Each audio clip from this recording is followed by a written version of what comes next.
Olá! E aí, pessoal? Como é que vocês estão? Olá, gente! Estamos aqui mais uma vez. Eu sou a Natália Eu sou o Vitor. e nós viemos fazer a conclusão dessa nossa Semana Mariana. Já dá um aperto no coração, a gente tem que dizer. Exatamente. Foi cansativo, foi trabalhoso, mas a gente ficou muito feliz com o convite do Setor de Juventude da Catedral para estarmos aqui. Sim. E foi de muito engrandecimento pra gente, né? Na nossa fé. Sim. E nos nossos estudos. Nós aprendemos coisas sobre Nossa Senhora que nós mesmos não conhecíamos. E foi muito bom aprender para conseguir passar isso tudo para vocês. Quer dizer, a gente já deixa aqui a disponibilidade para um próximo curso mariano aí de outras aparições. Sim. Se o setor quiser fazer, né, nos dar a honra de convidar-nos de novo, estamos sempre a gente está aí disposto para continuar, porque a gente viu aqui outros títulos muito interessantes no meio da nossa pesquisa que a gente não pode comentar agora, porque senão ocupa demais tempo. Sim. Mas que são interessantíssimos, tá? E que a gente recomenda que todos vão procurar os outros títulos de Nossa Senhora. Hoje, como já estava previsto, né, nós vamos falar sobre Nossa Senhora de Guadalupe, mas tem outros títulos maravilhosos de Nossa Senhora que nós recomendamos que vocês busquem conhecer, porque é muito bonito. Exatamente. Então, hoje a gente vai falar sobre Nossa Senhora de Guadalupe, né? Ela que vai encerrar a nossa apresentação aí desses temas marianos, como a Natália falou. Nossa Senhora de Guadalupe, diferente da que a gente falou ontem, né, de Nossa Senhora de Silúva, não é tão desconhecida, mas às vezes o que não é desconhecido é só o título da aparição, né? Mas a história e toda a importância que ela tem, às vezes pode passar desconhecido por nós, né, que somos brasileiros aqui, né? E ela, embora a gente conheça bastante, como a gente tem a nossa devoção no Brasil muito acirrada à Nossa Senhora da Conceição Aparecida, a gente acaba, às vezes, não dando tanto conhecimento a respeito dessa aparição, que é a padroeira de toda a América Latina, né? Sim. É a grande é o grande título padroeiro aqui das Américas. O que é interessante, né? Porque isso quer dizer que o Brasil ele é consagrado a Nossa Senhora 3 vezes. Uma por ser descendente da consagração de Nossa Senhora da Conceição em Portugal, uma por ser ter Nossa Senhora Aparecida como padroeira, e outra por ter Nossa Senhora de Guadalupe como padroeira. Se a gente englobar aí, sei lá, Nossa Senhora como padroeira do mundo, então a gente é muito, né? É muito protegido por Nossa Senhora, olha só que legal. Para a gente poder falar sobre Nossa Senhora de Guadalupe, né? Vocês sabem que é uma aparição mexicana, a gente vai falar um pouquinho sobre como é que era o contexto histórico do México. Como a gente já viu em todos os outros vídeos, a gente aproveita o historiador aqui e a gente conta pra vocês um pouco do que era ali, porque é importante, mais uma vez falando, né? E aproveito até para dizer, quem não assistiu os outros vídeos, corre lá, tem outros dessa semana toda. E é muito importante esse contexto histórico, porque a gente vai conhecer a fé do povo ali também, né? E aí a gente consegue entender como é que a presença dessa aparição, desse título de Maria na história daquele povo vai se desenvolver com ele ao longo do tempo, né? O México ainda hoje é uma nação bastante católica e muito devota ao título de Guadalupe. Talvez muito por causa da presença dela no surgimento do que a gente chama de México, tá? A aparição de Nossa Senhora de Guadalupe, ela acontece 10 anos depois da conquista dos espanhóis sobre os astecas no território ali do que seria então o Império Azteca, tá? É um território ali que compreende um pedaço da América do Norte, ali bonitinho, tá? Que depois virá a ser o México.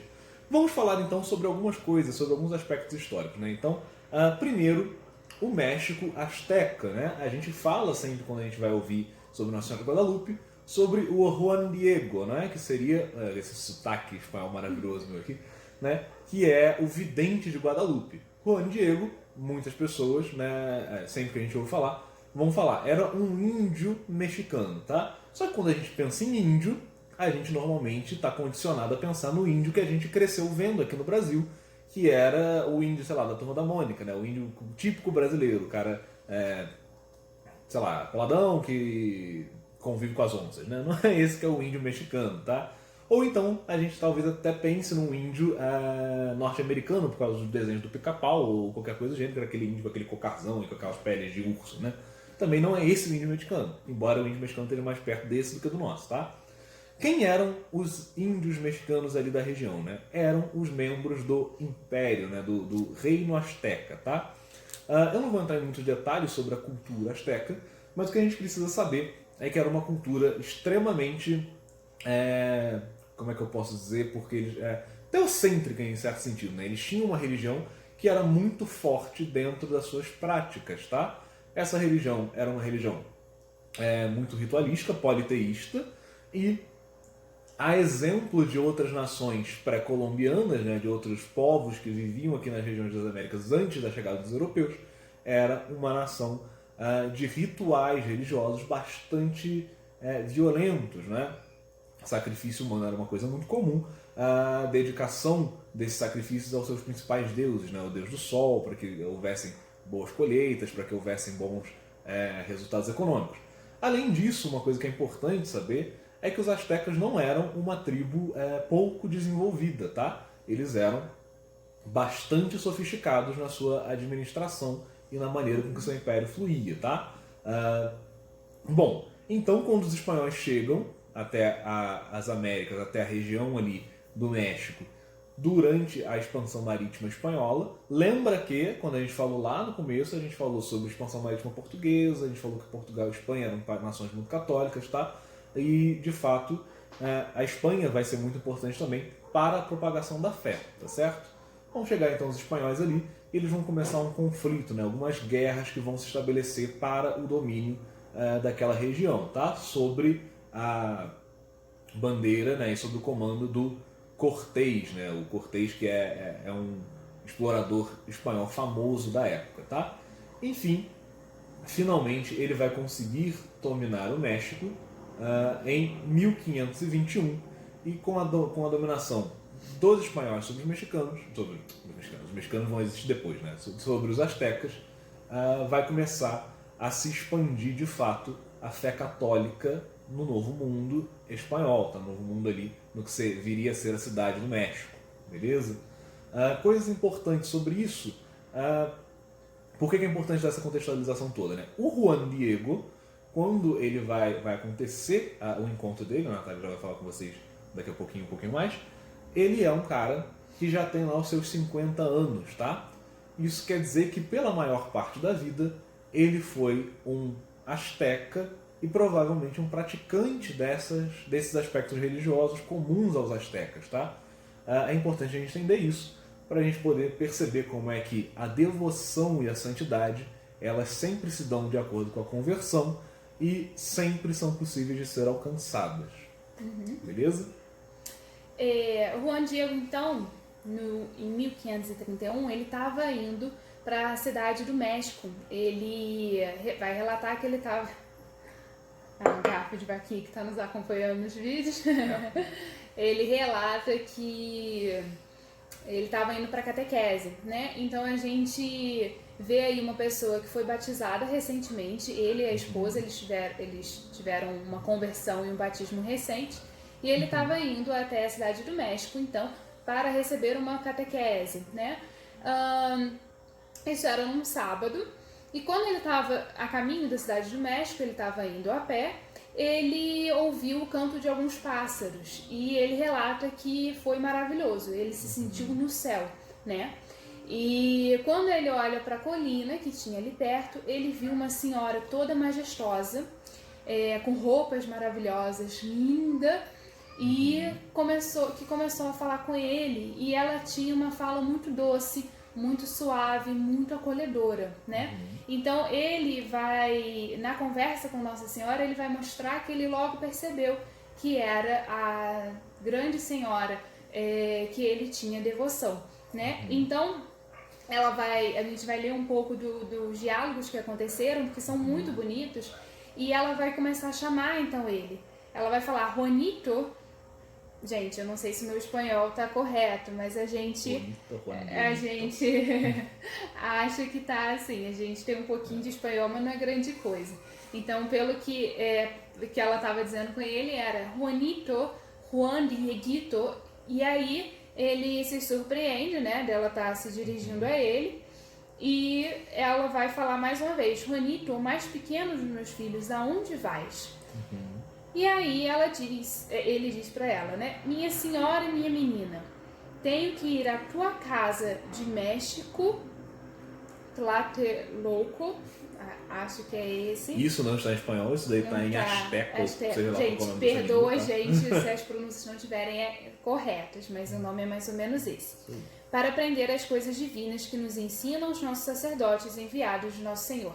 Gente, é uma fala curtinha, mas de tão grande fé, porque demonstra ali a pureza no coração de Egito, como Nossa Senhora vai chamar ele, né?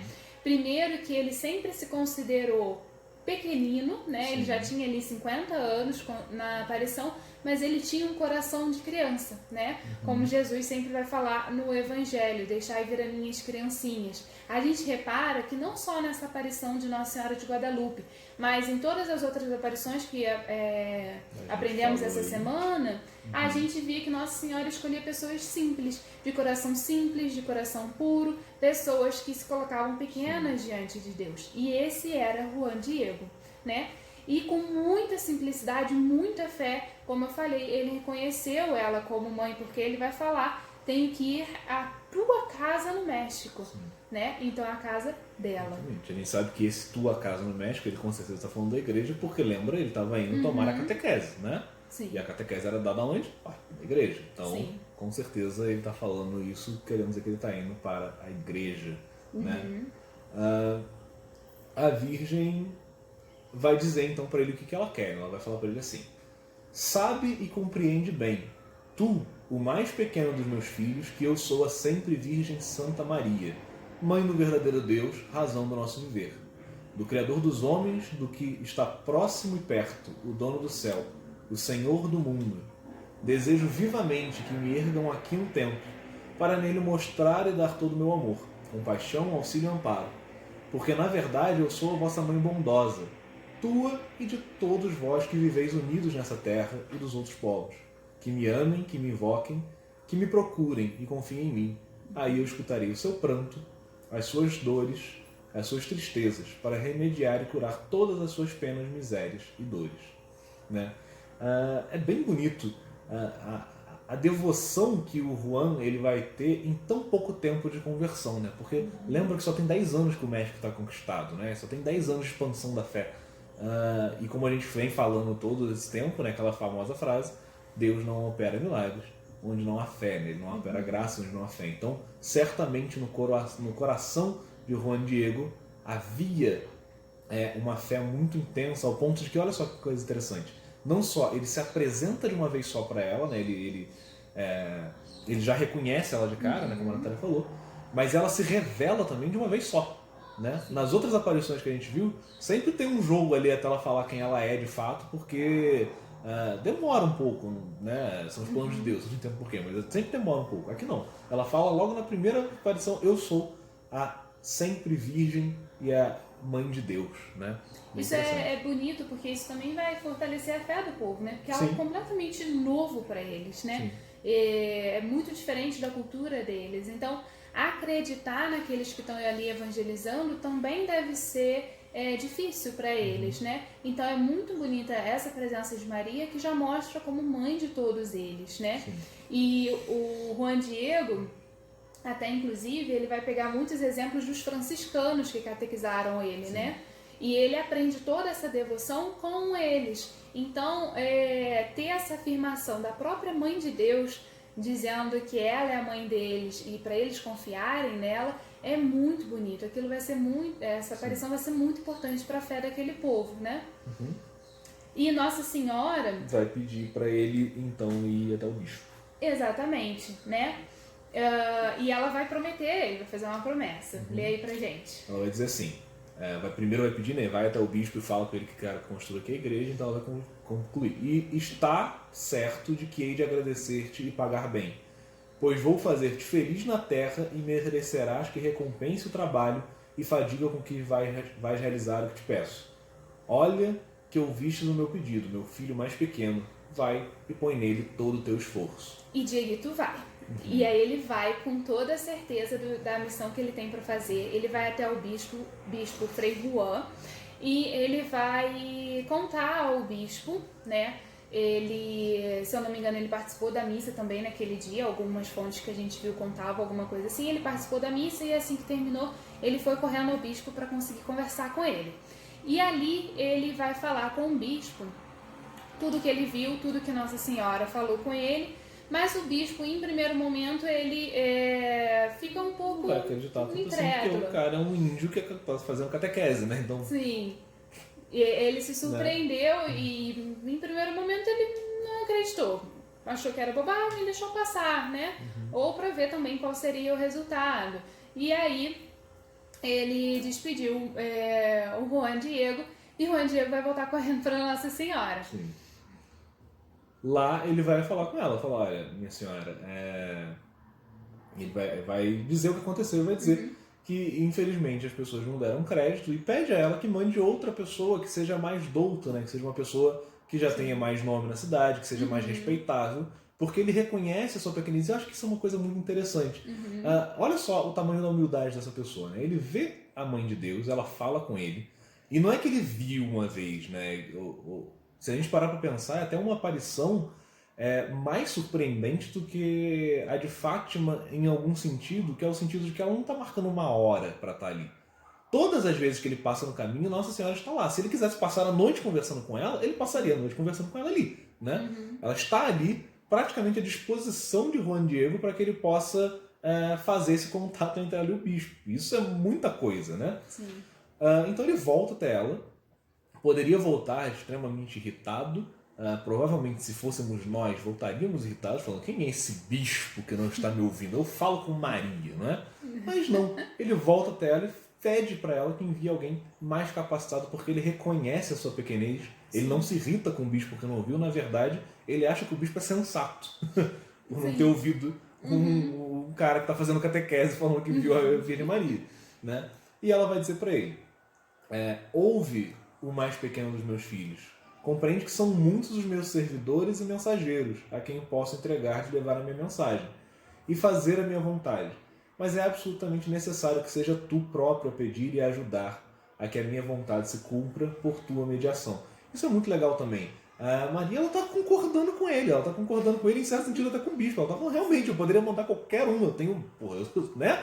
É a Mãe de Deus, ela poderia mandar um anjo direto no bispo falar. Ela poderia ter aparecido para ele, mas ela quer fazer uso daquelas pessoas que são humildes e que têm o coração verdadeiramente contrito e piedoso. Então ela fala, é necessário que seja você. Por quê? Porque você, né, é Juanito que é o filho da nação que está vindo. Ele que é o filho daquelas terras, né? Ele não é um espanhol que chegou, ele é um nativo dali. Ele é o filho daquelas terras a quem ela quer consagrar, quer que seja consagrado em seu nome, né?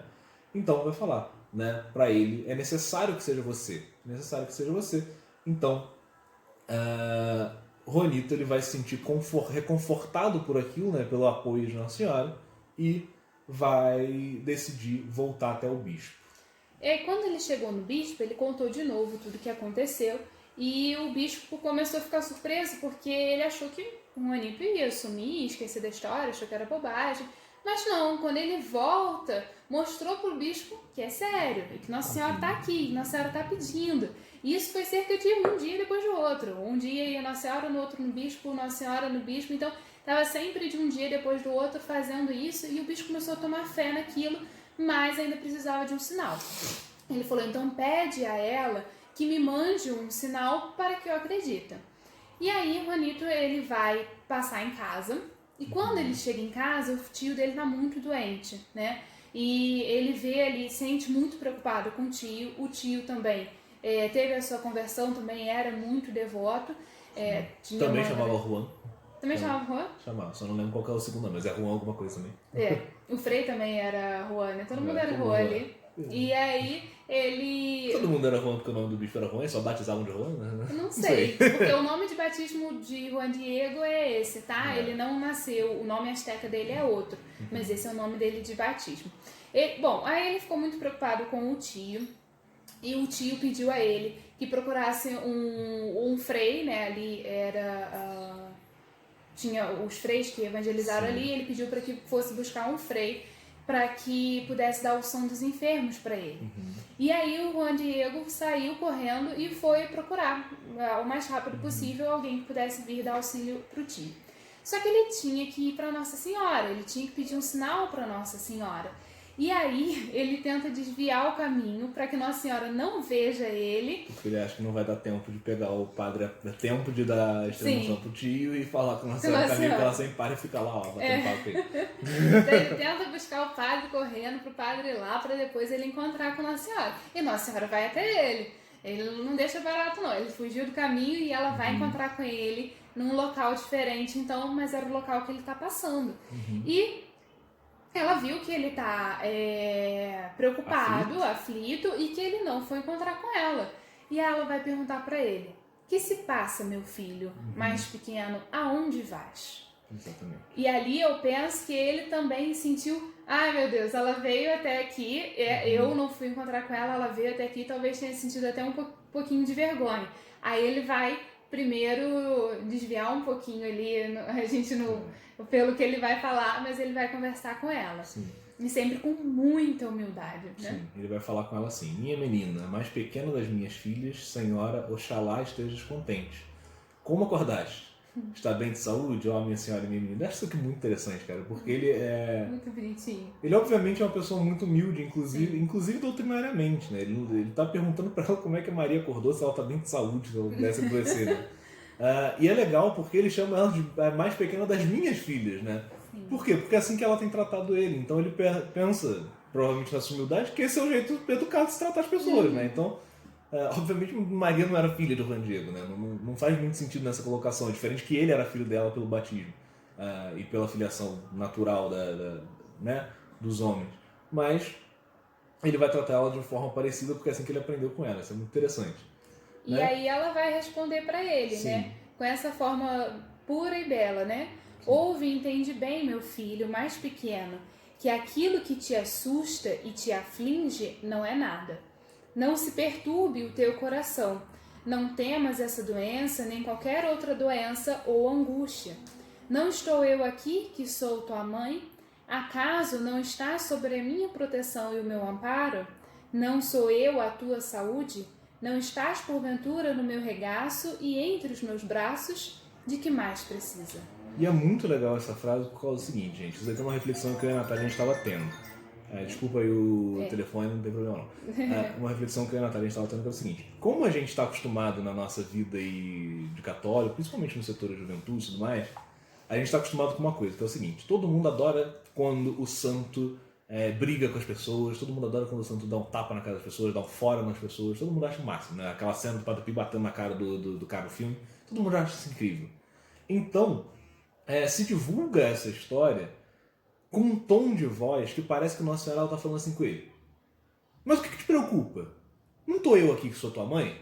É como quase que ela estivesse falando, então tô vergonha na cara, rapaz, eu tô te mandando lá, você tem que ir lá e pronto, acabou. Não é isso que Nossa Senhora está fazendo, ela não está fazendo isso com essa agressividade. Pelo contrário, ela faz isso de maneira doce, né? Ela quer confortar o coração dele.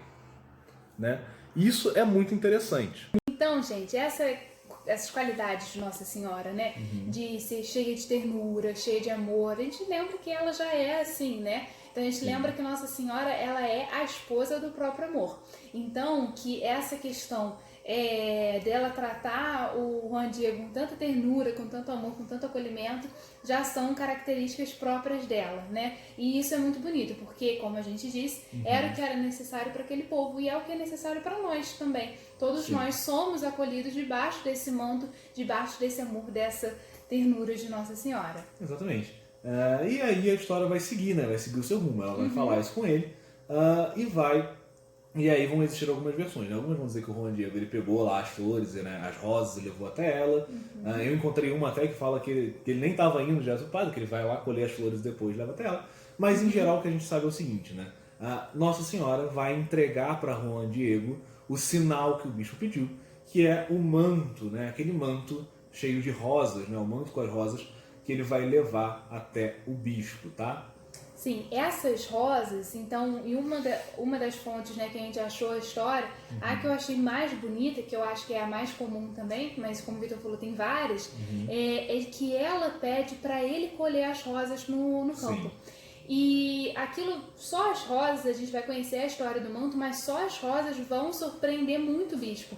Porque naquela região não dava para colher rosa naquele período do ano, tá? Se eu não me engano, a gente vai estar no inverno no México, né? Nesse período, e não tem rosa nascendo no inverno. E Nossa Senhora, quando, nessa história, né, que o Juan Diego vai no monte, colhe as rosas que ela pediu e traz de volta para ela ainda vai assoprar aquelas rosas. Tem uma história muito bonita que a gente costuma dizer que Nossa Senhora tem cheiro de rosas, né? E uma vez um palestrante disse que não, que as rosas têm o cheiro de Maria e não Maria tem o cheiro das rosas, né?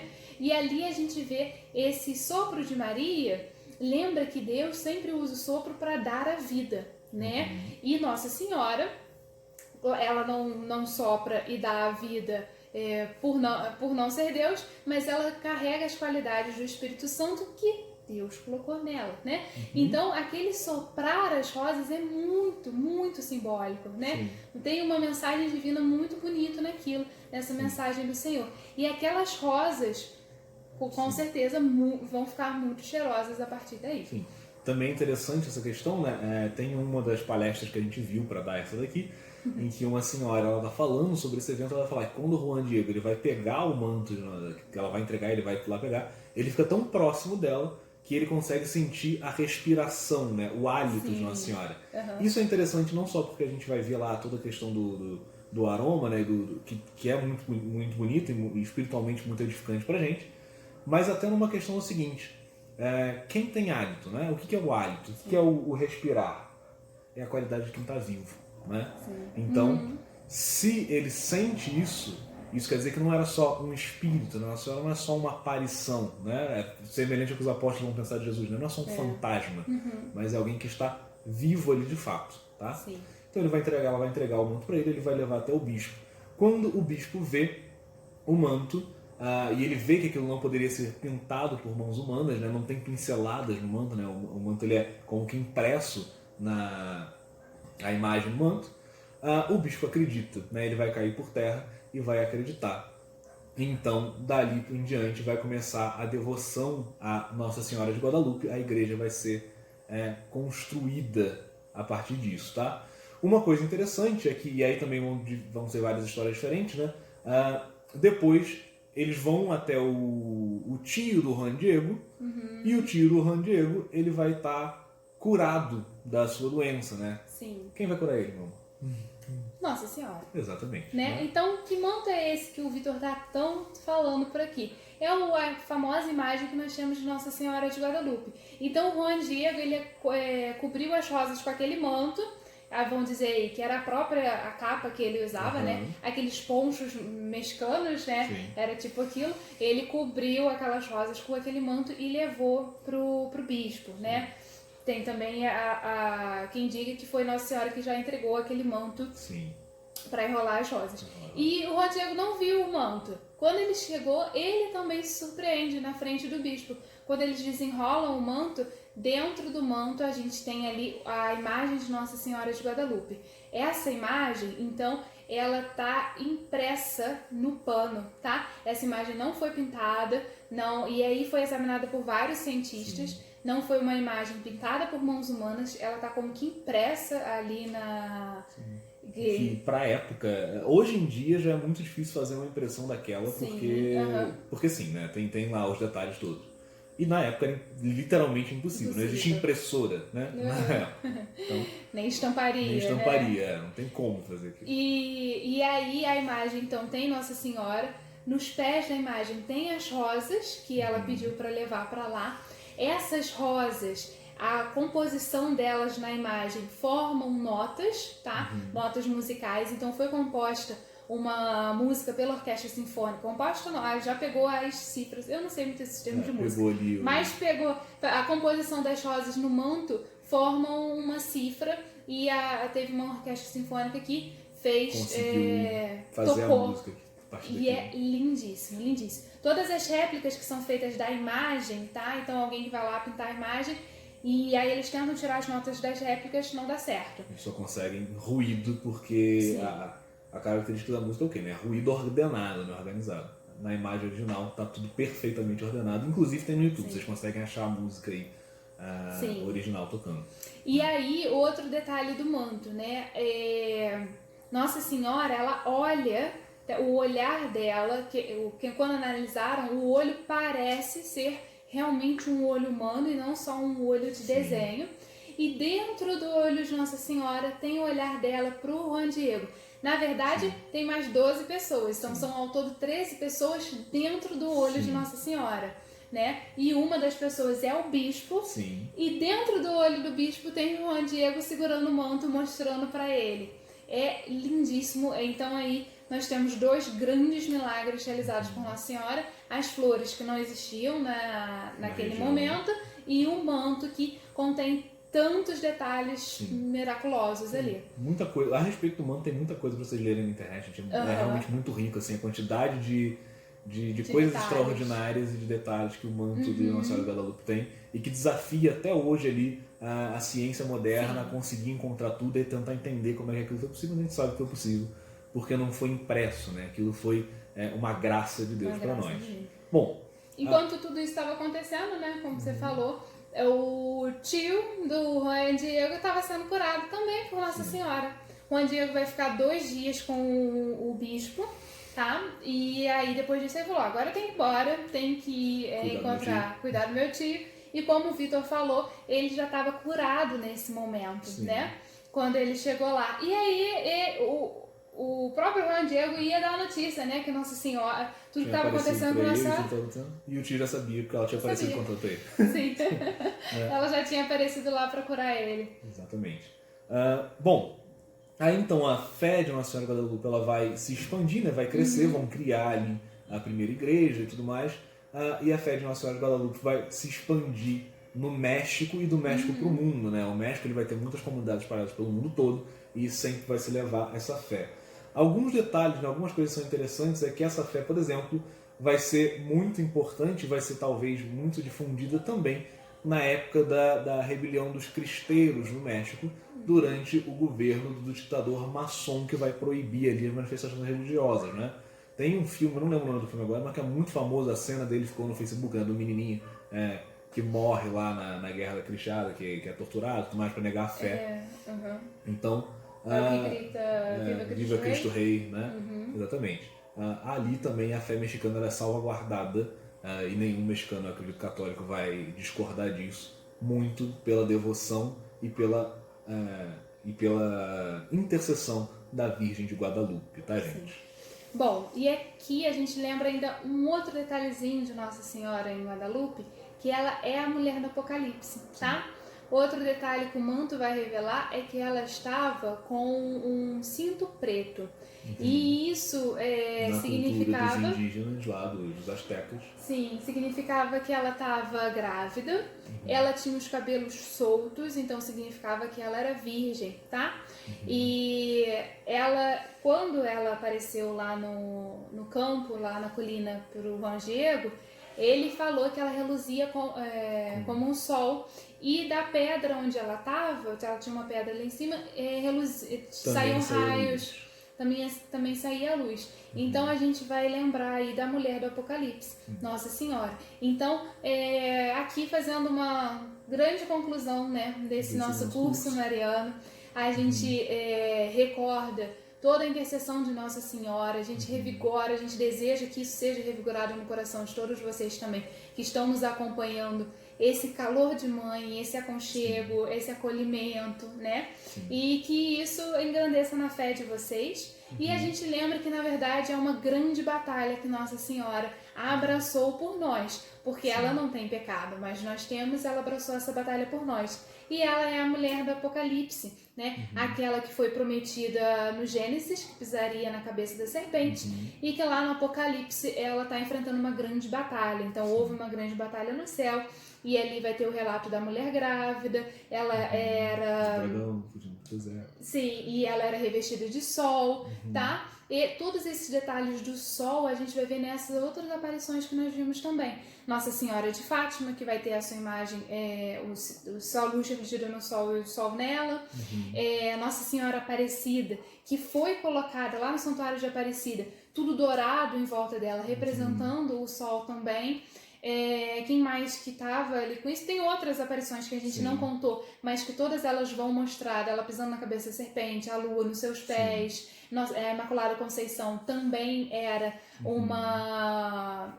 ela também está grávida na imagem da Imaculada Conceição. Então é essa mulher do Apocalipse que está enfrentando essa batalha pela nossa salvação, tá? Então tinha também uma missionária que a gente viu contando sobre Nossa Senhora de Guadalupe e que falava sobre aquele momento em que ela estava conversando com o Juan Diego e que ele perguntou se ela passou bem a noite, né, se ela estava bem, e ela pensou assim, que simplicidade dele, porque ele queria o descanso dela, né, queria que ela descansasse, que ela ficasse bem, e nós podemos, essa missionária falou... Né?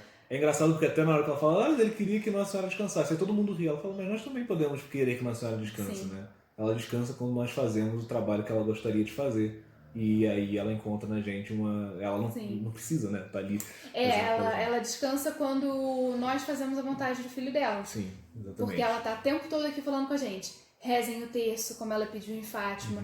Então se convertam, tenham fé. Ela vem aqui reanimar o povo, por quê? Porque ela sabe que nós precisamos disso. Então ela vem aqui nessa grande batalha nos ajudando. Exatamente. E para finalizar, né, essa questão da batalha que Nossa Senhora percorre, tem uma música que a gente cantava sempre aqui na paróquia como canto de animação, né?